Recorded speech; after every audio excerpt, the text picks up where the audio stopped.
வணக்கம். உங்கள் C news YouTube சேனலில் புதுவையின் இன்றைய நிகழ்வுகள்.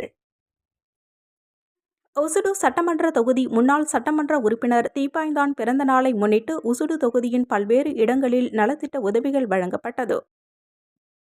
புதுவை மாநிலம் உசுடு சட்டமன்ற தொகுதி முன்னாள் சட்டமன்ற உறுப்பினர் தீப்பாய்ந்தான் தனது பிறந்த நாளை கொண்டாடினர். தொண்டமாநத்தம் கிராமத்தில் தீப்பாய்ந்தான் ஆதரவாளர்கள் ஏற்பாடு செய்திருந்த பிறந்தநாள் விழாவில் சபாநாயகர் ஏம்பலம் செல்வம் கலந்து கொண்டு தீப்பாய்ந்தானுக்கு பிறந்தநாள் வாழ்த்துக்களை தெரிவித்தார்.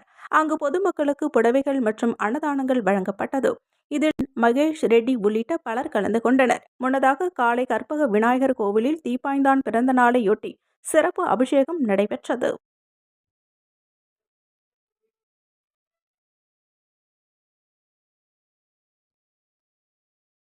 இதைத் தொடர்ந்து கரூரில் உள்ள தீப்பாய்ந்தான் வீட்டில் நடைபெற்ற பிறந்தநாள் விழா நிகழ்ச்சியில் அரசியல் பிரமுகர்கள், தொழிலதிபர்கள், பொதுமக்கள் கலந்து கொண்டு வாழ்த்து தெரிவித்தனர்.